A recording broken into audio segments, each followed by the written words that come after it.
gente querida, que Deus abençoe a vida de todos vocês. Com muita alegria, estamos dando início ao nosso Life Church Podcast, chegando a você com a graça de Deus e o desejo em nosso coração de que aquilo que vamos compartilhar seja de edificação pessoal para cada um de vocês que nos acompanham.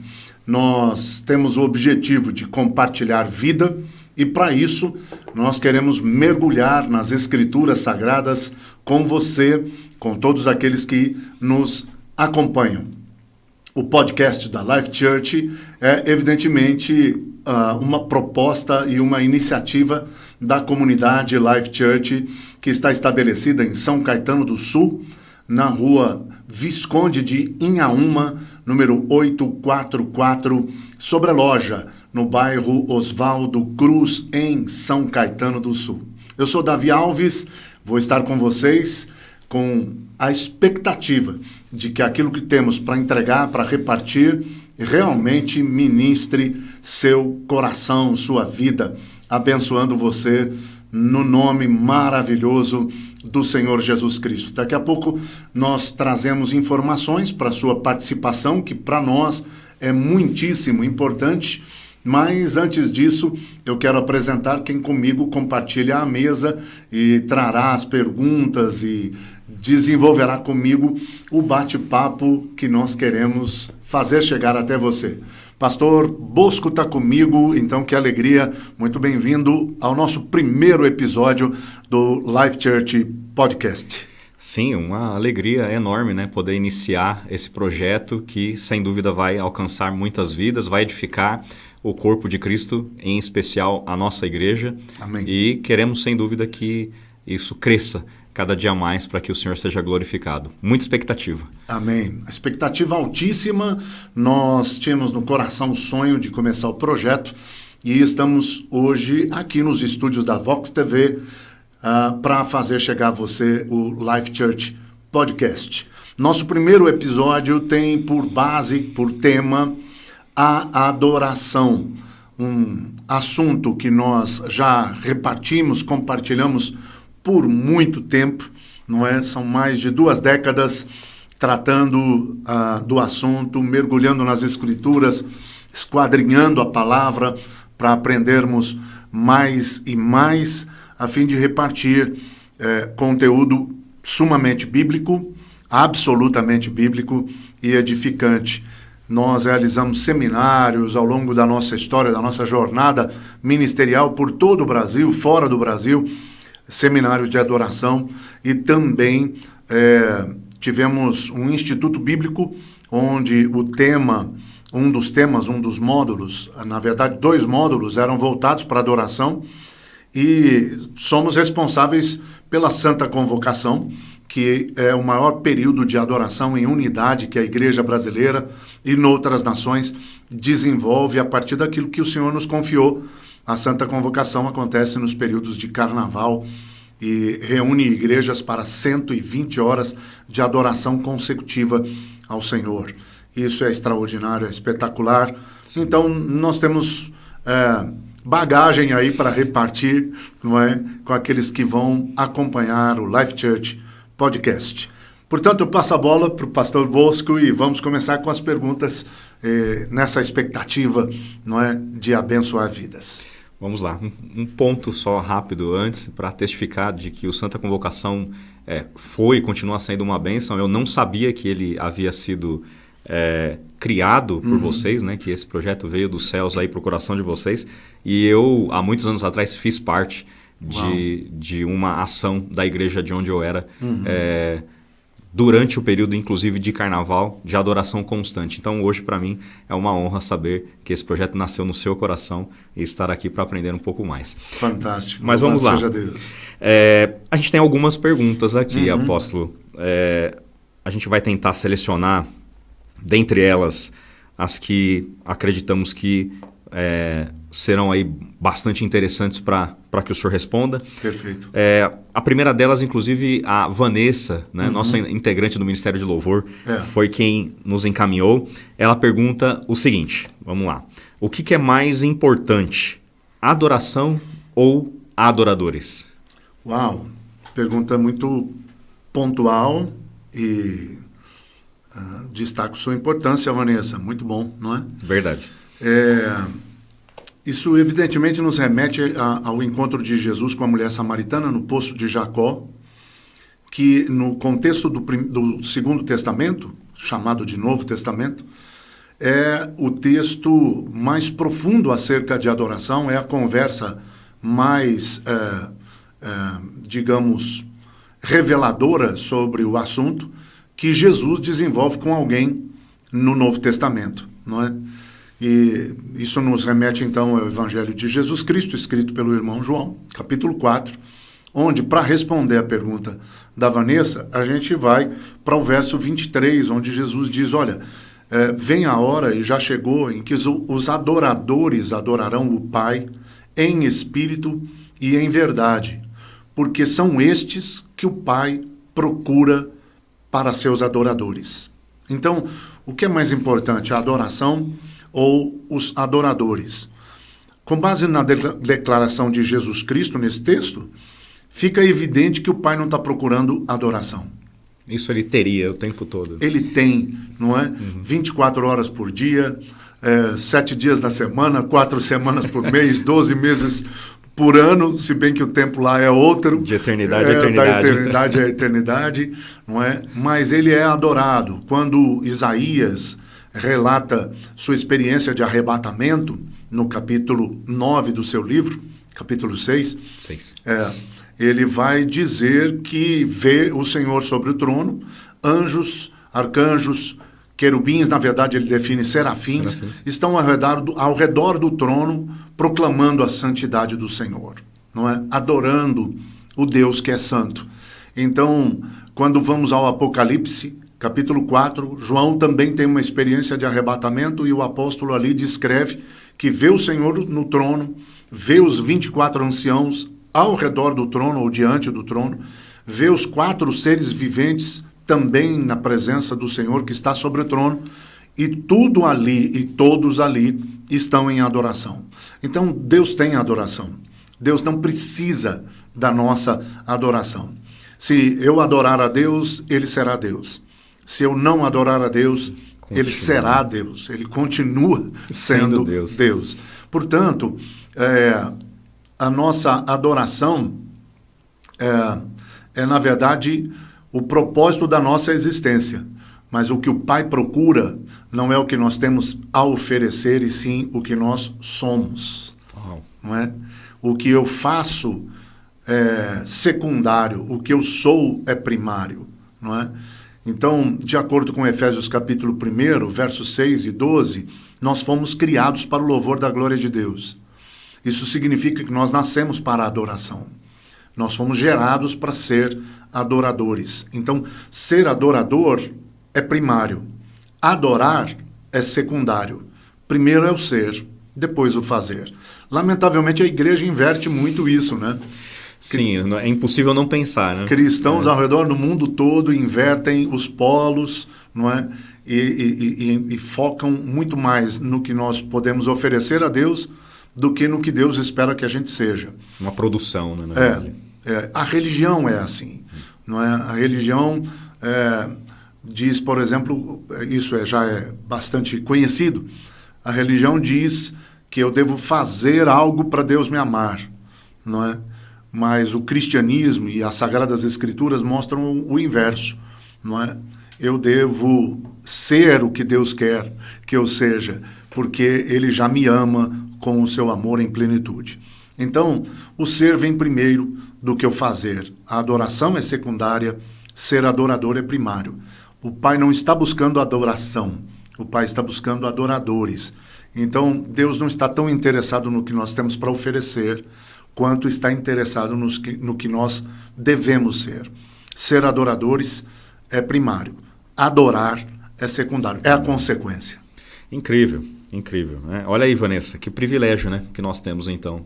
Deus, o Criador de todas as coisas, quer que nós o busquemos, o adoremos. Ele nos quer. Ela ainda vai na sequência, pastor. dentro, inclusive, do mesmo tema, mas citando Gênesis 22, por ocasião de Abraão subindo para sacrificar no Moriá o seu filho Isaque. Então, ela pergunta, nesse contexto, qual é a diferença entre o sacrifício e o holocausto, ou a adoração e o holocausto, porque por si só o holocausto é um sacrifício. Indo adiante, ela gostaria de ver ou ouvir do senhor essa diferença. Perfeito. Então, Vanessa e todo mundo que nos acompanha, esse texto de Gênesis 22, essa experiência de Abraão indo oferecer Isaque, é uma das experiências de adoração no Antigo Testamento, no Primeiro Testamento, como eu prefiro destacar, que muito me ministra, não é? Porque o Senhor desafia Abraão aí já a oferecer o seu filho, e nós sabemos que Deus vai intervir, nós sabemos que todo esse ato, na verdade, é sombra do que haveria de vir, não é? É uma simbologia profética do próprio Pai Celestial oferecendo Jesus Cristo em nosso lugar por sacrifício pela nossa redenção, justificação, adoção de filhos, salvação, perdão de pecados e tudo mais que Ele nos oferece em Cristo, não é? E essa simbologia profética é tão profunda, não é? Que me ministra por si só, mas também a declaração de Abraão, para mim, é uau, de abençoadora, sabe? Porque ele diz aos seus servos, olha, fiquem aqui no pé do monte, eu e o menino subiremos, e tendo adorado, voltaremos. Isso para mim é fantástico. Convicção de que ele iria e voltaria com o filho. Ele faria o sacrifício e voltaria com o filho, não é? Impressionante que depois em Hebreus nós vamos ler que ele tinha certeza que o Senhor recobraria o seu filho das cinzas. Não é à toa que Abraão é chamado de pai da fé. Não é? Precisa de muita fé para ter a coragem e depois para conseguir ainda crer que mesmo das cinzas ou do pó Deus o ressuscitaria. Exatamente. A fé é suficiente para obedecer, mesmo sem entender, para realizar o sacrifício, não é? Isso significa que ele teria que matar o menino, e aqui na verdade já era um homem, de acordo com estudiosos, por ser um protótipo de Jesus Cristo. Isaque aqui já teria os seus 33 anos, não é? Mas o fato é que Abraão tem a fé para obedecer sem entender, porque Deus vai pedir o sacrifício do filho que ele mesmo prometeu e por milagre concedeu, né? Mas ele tem a fé para obedecer sem entender, para realizar o sacrifício, matar o filho, esquartejar o filho, queimar o filho. E aí vem outro nível de fé, que é crer que das cinzas Deus vai devolver o filho. Isso é extraordinário. Mas também a fé de Abraão como adorador é definida nesse texto pela frase, havendo adorado, voltaremos. Então Abraão entendia que todo o ato do sacrifício era um ato de adoração, não é? Isso nos levaria posteriormente ao tabernáculo, aos sacrifícios diários que se ofereciam ali no tabernáculo de Moisés e posteriormente no templo de Salomão. E então os sacrifícios eram também tidos a partir da experiência de Abraão, ou anterior até na experiência de Abel, oferecendo o cordeiro. Os sacrifícios eram tidos como atos de adoração. Na verdade, sob a luz do Primeiro Testamento, tudo o que fazemos, realizamos para Deus é um ato de adoração. No Primeiro Testamento, a palavra hebraica para adoração é avodá, não é? E avodá está intimamente ligada ao serviço. Portanto, desde a perspectiva do Primeiro Testamento, adorar é servir. E todo serviço é um ato de adoração. Então, o sacrifício, por conseguinte, todo e qualquer holocausto oferecido a Deus, era um ato de adoração. Sendo assim, naquele contexto, as duas coisas estariam interligadas. Vindo Jesus Cristo, agora sob a revelação do Cristo, do Messias Salvador, o Cordeiro de Deus que tira o pecado do mundo, o perfeito e o inocente em lugar dos culpados, nós temos o ato dos sacrifícios e holocaustos concluídos na entrega de Jesus Cristo sobre a cruz no Monte Calvário. Então, cessam os atos, a prática cessa de sacrifícios e holocaustos, né? Sendo assim, o que era um ato de adoração, hoje já não se constitui mais numa prática necessária por conta do que o próprio Jesus fez por nós, não é? O sacrifício cabal. Porém, eu acredito que vale destacar o que a palavra de Deus nos diz em Hebreus 13:15, não é? Que apresentem a Deus sacrifícios de louvor. É até uma pergunta que eu faria, aproveitando o ensejo, né? Hoje, como um ato de sacrifício nosso, óbvio, não literal, seria um ato de adoração. Mas o senhor já, de certa forma, esclareceu com a palavra avodar, né? Sim. É interessante ressaltar, então, que sacrifícios, holocaustos já não são mais necessários, já não fazem mais parte da nossa prática de adoração. O sacrifício de Jesus Cristo foi cabal. Não sacrifício perfeito. Foi o sacrifício perfeito e põe o ponto final nessa prática.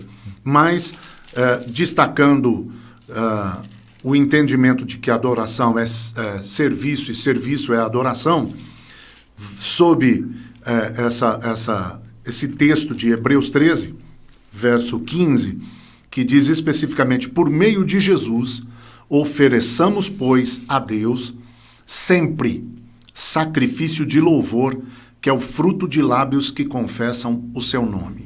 Então, se há um sacrifício que ainda podemos oferecer a Deus, é o sacrifício de louvor. E ele, especificamente, de acordo com o texto, é proclamar a nossa adoração, mesmo quando a realidade, o contexto em que estamos inseridos, não contribui para a adoração. Então, repetindo o texto, por meio de Jesus Cristo, ou seja, por causa de Jesus Cristo, através de Jesus Cristo, pelo que ele fez por nós, não é? Ofereçamos a Deus, pois, sempre sacrifício de louvor, que é o fruto de lábios que confessam o seu nome. Portanto, se há um sacrifício que Deus ainda espera de nós, é o do louvor. E se é sacrifício, é porque vai custar alguma coisa. E se é fruto dos lábios, significa que, se há um sacrifício que Deus ainda espera e aceita de nós, é o sacrifício de ministrarmos louvor, de o adorarmos, de verbalizarmos nossa fé, nossa gratidão, nosso amor, nossa reverência, nossa devoção, mesmo quando as circunstâncias não favorecem, mesmo quando a realidade não inspira o louvor, né? Não contribui para louvar e celebrar, não é? Então, quando os momentos são adversos, são contrários, são difíceis, abrir os lábios, abrir a boca e bendizer o Senhor, honrar o Senhor, glorificar o Senhor, cantar um cântico ao Senhor, é considerado, é recebido no trono como um sacrifício de louvor. Há quem diga que os maiores louvores, né, as maiores canções foram escritas em momentos de grande dificuldade. Verdade. Davi, escrevendo alguns dos seus salmos mais lindos, no absoluto isolamento, não é? Por trás de umas poucas ovelhas, esquecido até pela família, não é? Pelo contexto do que declara Samuel, a gente sabe, esquecido pela família, ignorado pelos irmãos. Essa era a realidade de Davi, né? E no isolamento com algumas ovelhas apenas, sem público, sem palco, sem luzes, sem audiência, sem fumaça no palco, sem audiência. Sim. Davi vai escrever alguns dos seus salmos mais belos, mais profundos, não é? Então, o contexto não era favorável, mas o sacrifício do louvor foi realidade para Davi ali. Que incrível, que tremendo. incrível. Enquanto o senhor destacava aí todos esses detalhes e nos orientava acerca do que é a resposta para essa pergunta, eu estava procurando aqui uma outra que fala sobre a diferença entre louvor e adoração, mas segura porque eu vou encontrá-la aqui. Vamos para a do Rodrigo agora então. Eu acho que essa foi mais do que respondida, né? Okay. Plenamente respondida.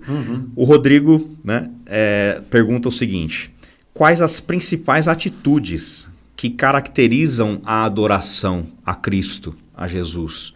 Né? Então, que atitudes, né, ou pelo menos as principais delas, nós devemos ter ou que caracterizam uma verdadeira adoração? Maravilha, Rodrigo, parabéns, pergunta excelente. Olha só, isso nos remete de novo, pastor Bosco, a Jesus Cristo conversando com a mulher samaritana de João, relato de João, capítulo 4.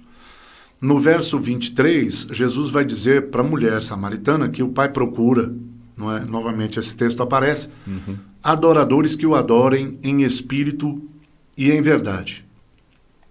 Não é? É curioso que o Senhor não está dizendo o Pai procura adoradores que cantem bem, o Pai procura adoradores afinados, né? Porque a gente costuma brincar, nós temos, às vezes, algumas pessoas que desafinam até batendo palma, né? O ritmo não corresponde.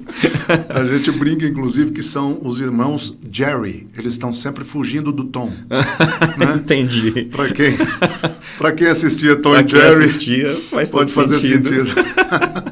Não é? Boa. Mas o fato é que o Senhor não está dizendo eu procuro pessoas que cantem bem, ou que toquem bem. Eu não procuro músicos, né? O Senhor Jesus está dizendo, o Pai procura adoradores que adorem com duas características primordiais, essenciais, indispensáveis. O Pai procura adoradores que o adorem em espírito e em verdade. Isso nos traz a consciência, o entendimento de que a adoração é um estilo de vida. A música não é única e exclusivamente a adoração. Ou, colocando de outra maneira, a adoração não é única e exclusivamente música. Não é? Pode-se dizer que é um instrumento que conduz a adoração ou que permeia a adoração? Exatamente. A música é instrumento de adoração. Não é? Agora, o que o Pai procura é que os seus adoradores adotem a adoração como estilo de vida. Em tudo o que fizermos, nós estaremos oferecendo algo que honre a Deus, que glorifique a Deus. Em todo o nosso viver, em nosso dia a dia, nós procuraremos viver para glorificar, para honrar a Jesus Cristo. Então, esse estilo de vida centrado em Jesus e em glorificá-lo com o objetivo de honrá-lo, vai nos fazer viver como adoradores. E aí as duas características básicas são em espírito e em verdade. Ou seja, uma vida de adoração é uma vida em espírito. É uma vida que nos faz viver no âmbito do espírito, na realidade do espírito, na dimensão do espírito, e não sob a influência da carne. Isso me faz até lembrar do versículo base que nós usamos na igreja, que o senhor cita com constância, de Colossenses, né? Não sei agora citá-lo na íntegra. 23 e 24. Mas, resumidamente, tudo que nós devemos fazer para a glória de Deus. Tudo quanto fizerdes, fazei-o para o Senhor, e não a homens, a fim de glorificá-lo, evidentemente, não é? Porque dele vem a recompensa, a Cristo Jesus é que estáis servindo. Então, tudo que fazemos deve ser um serviço ao Senhor.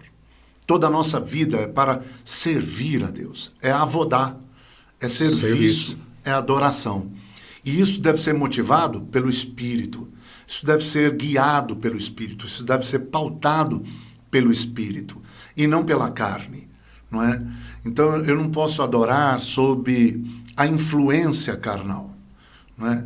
E para isso, deixe-me lembrar Gálatas capítulo 5, verso 19, vai dizer que as obras da carne são bebedeira, imoralidade, inveja, não é? E nós sabemos que também orgulho Portanto, eu não posso adorar a Deus sob, por exemplo, a influência do orgulho. Eu não posso adorar a Deus querendo de fato e de verdade, com a motivação mais íntima do meu coração, o foco para mim. Eu não posso adorar a Deus, digamos que eu seja um ministro de adoração.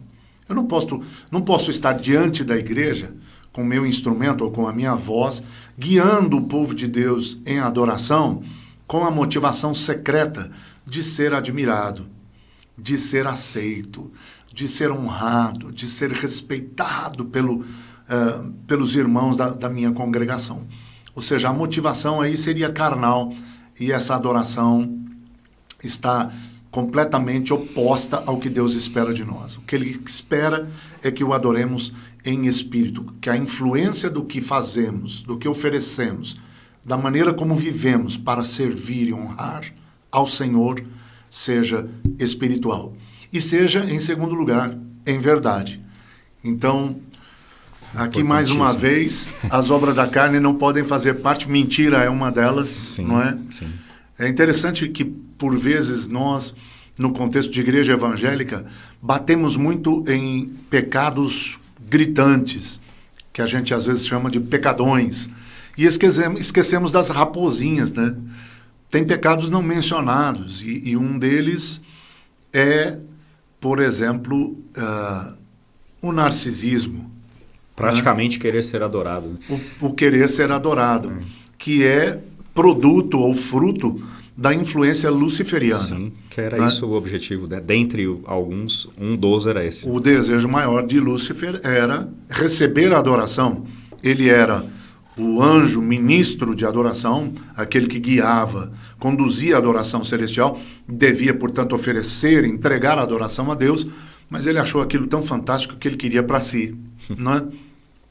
E essa influência luciferiana, por vezes, afeta músicos, afeta ministros de louvor e adoração, afeta cantores nas igrejas, nos ministérios de música, de louvor e adoração, não é? Porque a motivação, por vezes, é meramente pessoal, ela é narcisista, chamar atenção para si mesmo, ganhar reconhecimento, respeito e fama humana, ou glória humana. E essa motivação é oposta ao que Deus espera de nós como adoradores. A nossa adoração deve ser fruto da verdade e não da mentira. Então, quando eu adoro a Deus, não adianta só cantar, não é? O que está, de repente, sendo projetado lá na tela, né? Por vezes, a gente só repete a letra, né? Levantando mãos ou batendo palmas, mas o coração não está naquilo que cantamos. Então, essa adoração não é genuína, ela não é verdadeira. Eu não posso esperar que Deus a receba, porque, sob a luz de João 8,44, quem gosta da mentira é o pai dela, não é? E não é Deus. Sim. Então, o nosso Deus é o Deus da verdade. João 8,36, se pois o Filho vos libertar, verdadeiramente sereis livres, não é? E sendo assim, o nosso Deus é o Deus da verdade. E, portanto, tudo o que nós fazemos para Deus deve ser fruto da verdade. Se eu vou cantar, eu preciso cantar fazendo daquela canção a minha verdade. Se eu vou ministrar com o meu instrumento musical, o que eu ofereço a Deus deve ser fruto da minha verdade, da minha verdadeira adoração. Se eu estou pregando ou lavando louça, se eu estou atendendo um cliente, o que eu faço vai chegar a Deus como oferta de adoração, se isso for feito como uma entrega da minha verdade para honrar a Deus. Então, os elementos mais básicos da adoração são uma vida em espírito e uma vida em verdade. Uma vida que triunfa sobre a carne e que aborrece a mentira. Aí cabe bem a frase de João, o Batista, né? Que fala que é necessário que ele cresça e que eu diminua, ou seja, é para ele, né? É tudo para ele. O próprio Rodrigo mesmo que fez a pergunta que eu queria encontrar, que aqui dá para, em curtas linhas, esclarecer, que é a diferença, então, entre o louvor e a adoração. O senhor já falou um pouco, mas só para destacar, para que claro aí a diferença entre a palavra adoração e a palavra louvor. Perfeito. E você sabe que isso é um ponto bastante interessante, porque mesmo nas igrejas as pessoas ainda não sabem distinguir o louvor da adoração. Por vezes você escuta o pastor dizer, um exemplo aqui, né? Quero chamar a equipe de louvor para que eles nos guiem em mais uma adoração. E aí o povo sobe e puxa a canção, por exemplo, celebrai a Cristo, celebrai, e põe todo mundo para saltar, dançar. Bater palma, e bater festejar. Palma, não é?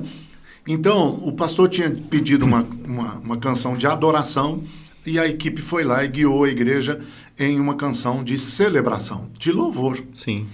O que dá claras evidências de que a gente ainda não sabe o que é louvor uma coisa e o que é adoração. Normalmente, as músicas, falando de música especificamente, normalmente músicas de louvor são músicas mais rápidas, são músicas mais alegres, são músicas de celebração, de festa, de alegria, não é? Porque louvor é basicamente elogio, não é? E por isso o louvor está ligado ao que Deus faz. O louvor retrata, relata, honra, exalta, glorifica as obras do Senhor. O louvor bendiz os feitos do nosso Deus.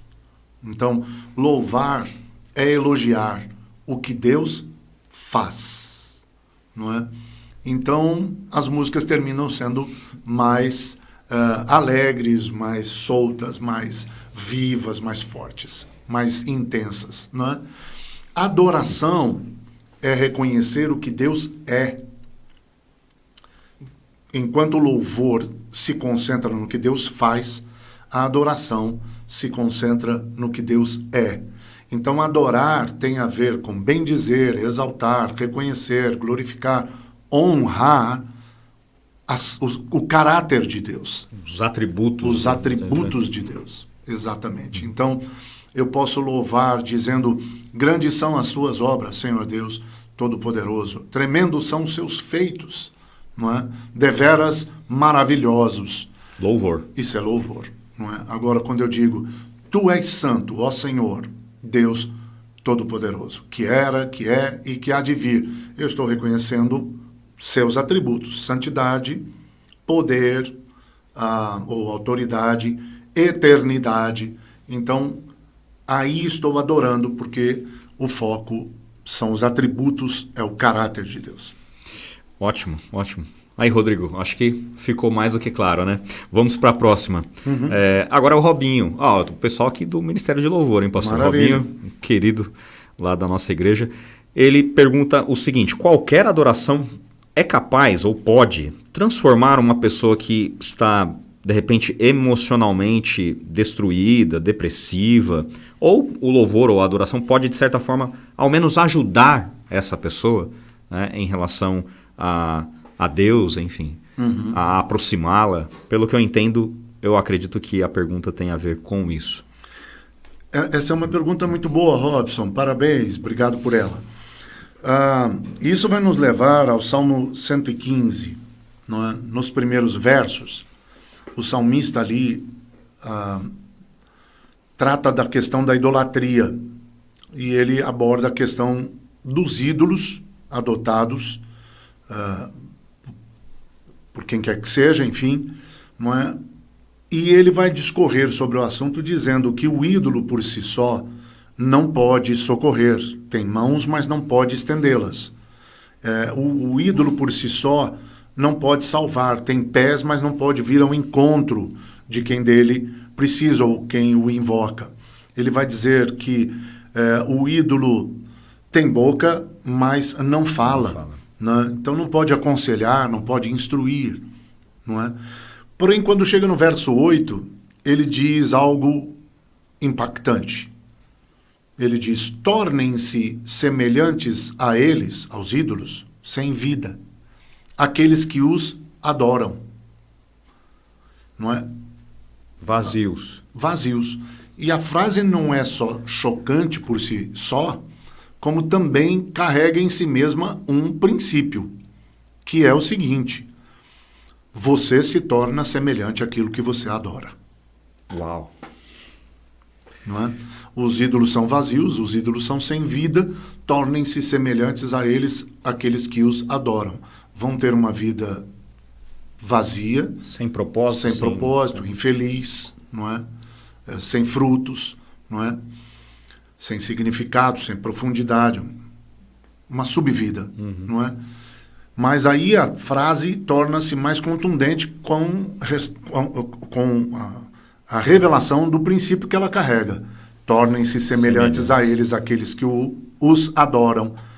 Nos faz entender que você se torna semelhante àquilo que você adora. É muito forte. A adoração pode ser considerada uma forma de culto, né? Então, correto. A pessoa se torna semelhante ao Deus que ela adora, segundo o que o senhor está dizendo, me faz ser parecido com aquela entidade, por exemplo, que obviamente não é divina, que está sendo ali cultuada em algum local. Claro, a gente vê isso, né? Parece que a pessoa se torna um discípulo, né? Parecido, eu me refiro. Ela vai replicar as marcas, as características do Deus que ela adota. Incrível. Então, há pessoas que, por exemplo, não sabem porque têm algumas reações ou atitudes que não gostaria de ter, não é? Mas ela não checou a sua adoração pessoal. Quem é o Deus dessa pessoa? Quem ela realmente adora? Porque ela vai se tornar parecida com o ídolo ou com o Deus que ela adotou para si. Ela vai se tornar semelhante àquilo que ela adora, não é? E então algumas atitudes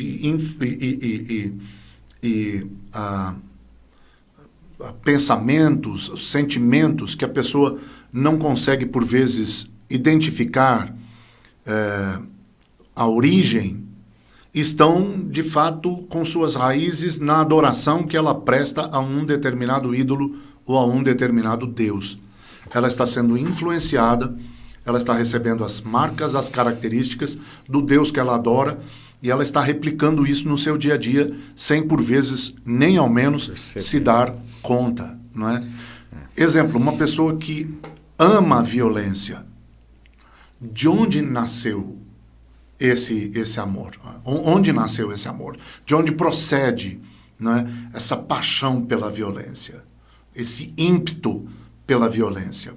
Ou para a violência? Não é? Por que essa pessoa é tão agressiva? Às vezes não é nem fisicamente, mas verbalmente, nas atitudes. Por que ela é tão agressiva? Não é? Se você trabalhar, e aí a gente estaria inclusive falando de experiências de libertação com algumas pessoas especificamente, se você trabalha a linhagem familiar dessa pessoa, se você trabalha a vida dessa pessoa e identifica o Deus que ela adora, por vezes, toda essa violência contida ou expressa é fruto de alguma forma de adoração vinculada a espíritos violentos, a espíritos agressivos. É muito forte isso, e eu até perguntei mencionando a questão de culto, né? Porque a adoração é uma forma de culto, claro, ou a principal delas, pensando exatamente em show, né? Porque a pessoa vai para um show de rock e ela se torna um roqueiro, parecido com o ídolo. Ou vai para um baile funk e ela se torna violenta, como o senhor está dizendo. Quer dizer, a música faz com que ela tenha aquele vigor para as coisas que não são boas, né? Sim, você tocou num ponto tão importante para os dias atuais, não é? Há pouco nós dissemos que a música em si mesma não é adoração, mas ela é instrumento de adoração, não é? Ezequiel capítulo 28 vai mostrar que quando Lúcifer foi criado para reger a adoração nos céus, no mesmo dia Deus criou instrumentos musicais. Então, Lúcifer não era o detentor da adoração, mas assim como a música que nasceu para adorar, Lúcifer também foi criado para a adoração.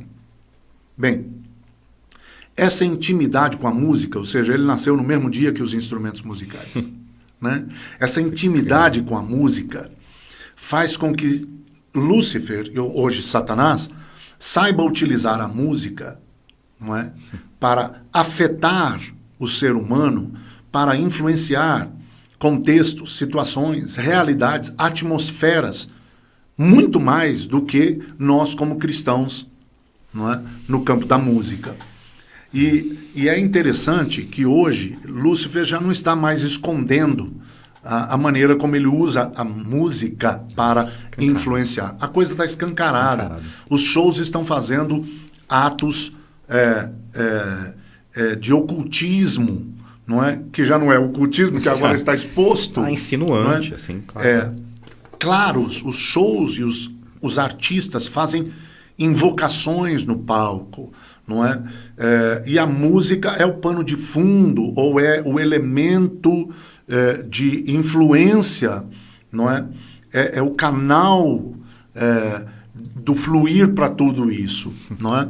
Então as pessoas estão ali para o show, pela admiração ao artista, mas não estão se dando conta da influência que estão recebendo, porque a música afeta emocional, espiritual e fisicamente. Quer dizer, corpo, alma e espírito. Corpo, alma e espírito. A nossa formação.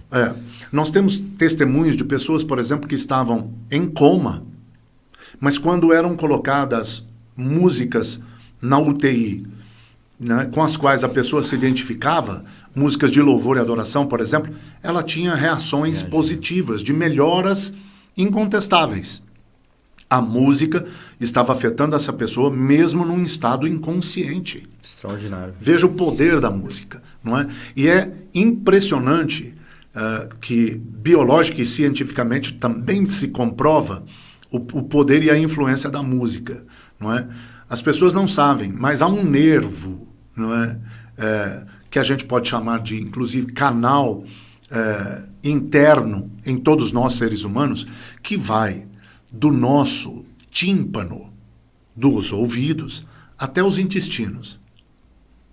Nossa, todo esse percurso... Todo esse trajeto, o que você escuta vai percorrer por dentro de você. O que eu sabia, essa para mim é nova, fantástico. O que eu sabia era só de bebês ainda, né? Intrauterinos sendo influenciados pela música. Isso a gente, eu e Lucila fizemos muito, né? Para os dois. Cantar para os filhos. Por louvor o tempo inteiro. A gente também. E aí você vê, Márcia e eu fazíamos a mesma coisa, porque nós inclusive tínhamos orado a Deus desde que nos conhecemos para que os nossos filhos fossem ligados à adoração ao Senhor. Isso se cumpriu, então, né? Isso se cumpriu, graças a Deus. Então nós colocávamos o louvor para as crianças, mesmo no período intrauterino, porque aquilo que nós ouvimos vai nos influenciar. Conscientes ou não, querendo ou não, o que ouvimos nos afeta, inclusive internamente. Veja isso. É muito sério. O que você recebe nos seus ouvidos vai internamente percorrer todo o seu organismo. Uau. Então, respondendo ao Robson, sim, a música pode tirar uma pessoa da depressão, a música pode tornar uma pessoa pessimista numa pessoa otimista, a música pode influenciar em todos os aspectos da vida das pessoas, né? Eu costumo, inclusive, dizer que há uma frase, todos conhecem, diga-me com quem andas e eu te direi quem és. Eu costumo parafrasear dizendo, diga-me que música que você ouve, eu digo em que pessoa você está se transformando. Incrível. Que isso vai te afetar. Aí, Robinho, fica a dica, né, de que o louvor que vocês entoam ao Senhor é de grande responsabilidade. Bom, eu acho que a gente está um pouco sem tempo, né? Mas vamos aqui para a pergunta da Sheila. A Sheila do André. Maravilha. Ela pergunta o seguinte, pastor: é possível adorar fora da igreja? Porque muitas vezes as pessoas têm esse dogma, né, de que local de adoração é a igreja. Então ela faz a pergunta: é possível fazer isso fora da igreja? Muito boa pergunta, Sheila. Obrigado por ela. Deus te abençoe. E olha só, isso vai nos levar de novo ao encontro de Jesus com a samaritana no poço de Jacó. A samaritana deu bastante pano para manga. Por isso que eu disse que é o texto mais profundo no Segundo Testamento sobre o nosso tema, sobre a adoração, né? E quando Jesus está tratando com a mulher samaritana a respeito do nosso assunto, ele diz no verso 21, mulher, você pode crer que a hora vem quando nem neste monte, que é o Monte Gerizim, não é? Nem em Jerusalém adorareis o Pai. Interessante que eles estavam em território samaritano e os samaritanos adotavam o Monte Gerizim como o seu lugar de adoração. E no contexto, a mulher samaritana diz para ele assim, você é um homem judeu, não deveria nem estar falando comigo, mas já que está falando, vocês dizem que temos que adorar em Jerusalém, mas o nosso pai, não é, Abraão, adorava aqui, no Monte Gerizim, por isso nós adoramos nesse monte. Então, está intrínseco que a pergunta dela é, onde nós devemos adorar? E Jesus vai responder, nem nesse monte, nem em Jerusalém, porque o Pai, aí ele segue, procura adoradores que adorem em espírito e em verdade, não é? Então ele está dizendo, a adoração transcende o templo. Tira o foco da localidade ou da localização para o adorador. Para o adorador e para o próprio Deus, né? Então, o que Jesus está respondendo para ela é, o lugar em que você adora não tem a menor importância. A sua adoração e você como adorador é o que o Pai está buscando. É isso que importa. Então, respondendo à pergunta da Sheila, você deve adorar fora do templo, né? Na verdade, nossa adoração no templo deveria ser resultado de uma vida de adoração fora do templo. Imagine se nós todos fôssemos adoradores no dia a dia, no trabalho, nos afazeres domésticos, nos relacionamentos, se nós fôssemos adoradores o tempo todo em tudo que fazemos. Quando a gente se juntasse no templo para adorar, haveria uma explosão de unção, uma explosão de poder, Concordo. De milagres, de visitação divina. Por quê? Porque aí a nossa adoração estaria sendo multiplicada, intensificada. Então, sim, nós devemos adorar, não só em Gerizim, não só em Jerusalém, mas em todo o tempo e em tudo que fizermos, como também em todo lugar. Muito bom, muito bom. Maravilha. Eu estou tentando encontrar agora aqui uma outra pergunta que dá, eu diria, continuidade ao que o senhor já está colocando em resposta à pergunta da Sheila. E quem faz é a Rose, né? Também uma pessoa muito querida nossa lá na nossa comunidade. E aí ela parte do seguinte pressuposto. Se então a adoração não diz respeito ali a um momento, a um local, é certo pensar que eu preciso submeter cada escolha da minha vida em adoração a Deus, por exemplo, no que eu visto, no que eu ouço, no que eu falo, né? Então, se a adoração não está focada em um local ou especificamente aí em um momento, eu devo fazer isso em cada escolha. Sem sombra de dúvidas. Isso me lembra, inclusive, que, se não me falha a memória, o Rodrigo também tinha feito uma outra pergunta, que era de como devemos ou como podemos adorar nos dias atuais. Não sei se foi o Rodrigo que fez esta pergunta. Ele faz aqui, como ter uma vida de adoração a Deus ou a Cristo nos dias atuais. Porque os dias atuais são desafiadores, né? Mesmo no contexto de igrejas evangélicas, a gente tem visto coisas que, em tom de brincadeira, a gente até diz que temos visto coisas que até Deus duvida. Né? Mesmo no contexto de igrejas evangélicas, nós temos visto distorções de princípios, de valores. Mesmo no contexto de igrejas evangélicas, nós temos visto o evangelho sendo diluído, né? Também em tom de graça. As pessoas dizem que muitos de nós estamos tentando alargar a porta para facilitar o acesso à salvação, não é? Quando Jesus falou que era estreita. Quando a porta, Jesus disse que é estreita. Né? Mas o fato é que nesses dias tão desafiadores, não é? ser adorador continua sendo fruto, continua sendo resultado de absolutamente ou basicamente decisão, né? Paulo, escrevendo a Timóteo, disse para ele, olha, vocês precisam ser como faróis, não é? No meio de uma geração corrupta, não é? E corrompida. Então, o desafio de continuar sendo luz, como o próprio Senhor Jesus também disse que devemos ser em Mateus capítulo 5, o desafio de ser luz no meio de uma geração corrupta, corrompida, o desafio de ser luz nos dias em que as trevas se propagam e proliferam com tanta rapidez, o desafio de ser luz nos dias em que, até no meio cristão evangélico, nós temos abusos das escrituras, torção de verdades, manipulação de princípios, diluição do evangelho. O desafio de ser adorador nesses nossos dias tão complexos continua sendo fruto de decisão. Eu sempre terei a escolha de mergulhar na escuridão ou continuar sendo luz. Eu sempre terei a escolha de me corromper com a multidão ou de acordo com o que Paulo escreveu aos Romanos 12, 1 e 2, não me conformar com este século, não tomar a forma deste mundo, não é? Eu sempre terei a opção de, como diz o Senhor por meio do profeta,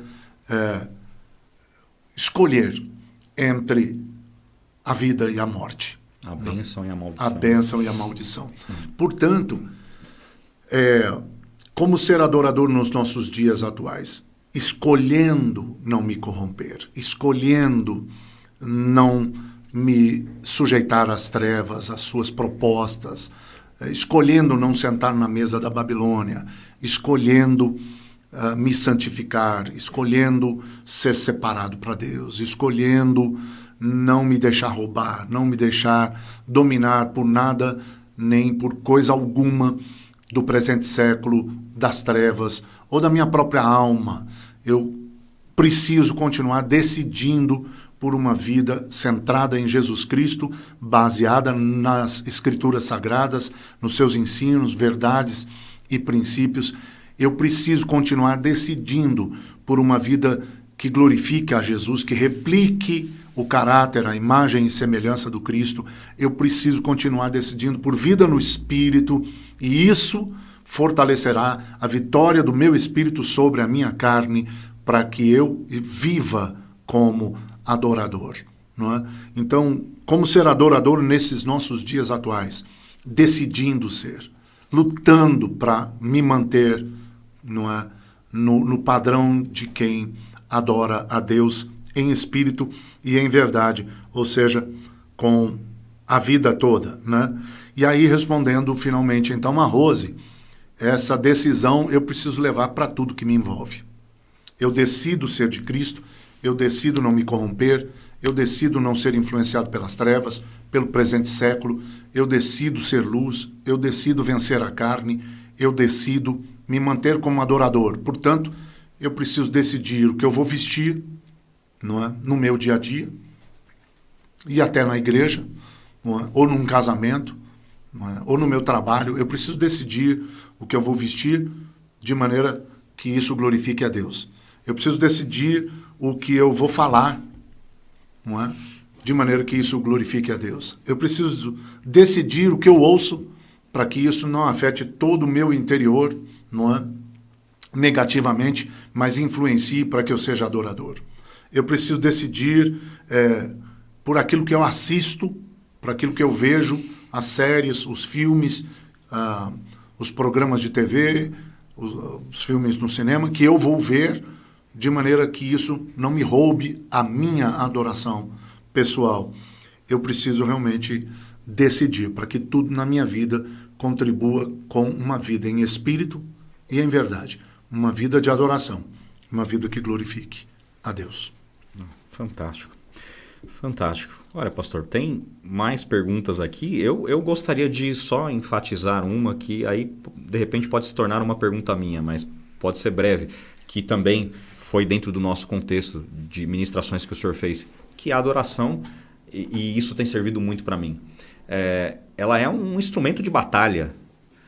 Ela é algo que te fortalece e é algo que também se torna capaz de vencer o inimigo.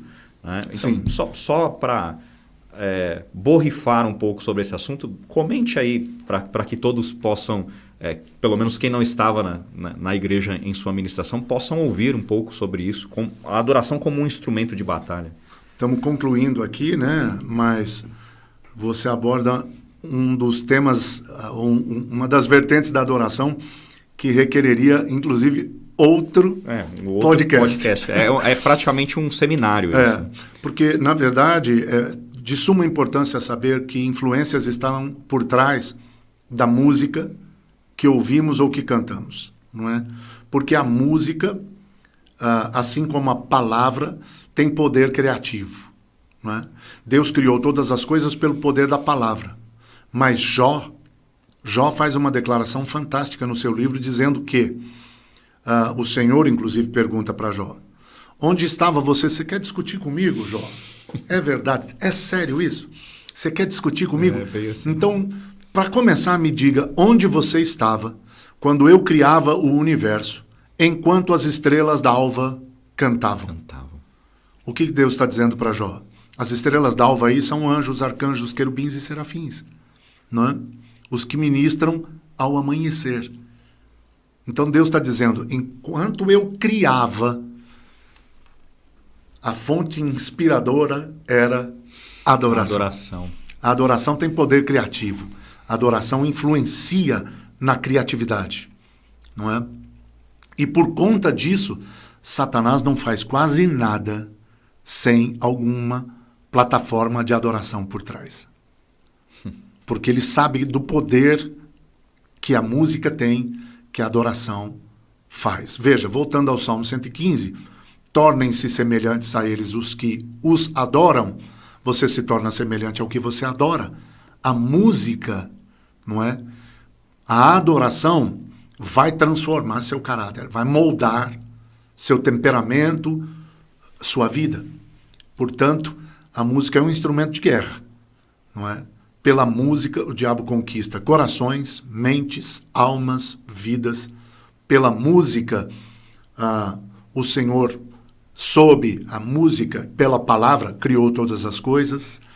Então, a música muda realidades, a adoração muda a atmosfera, transforma vidas, portanto, gera conquistas. A adoração é, sem sombra de dúvidas, um instrumento de guerra espiritual. Mas podemos fazer outro podcast no outro dia qualquer. Fica aí a proposta, né?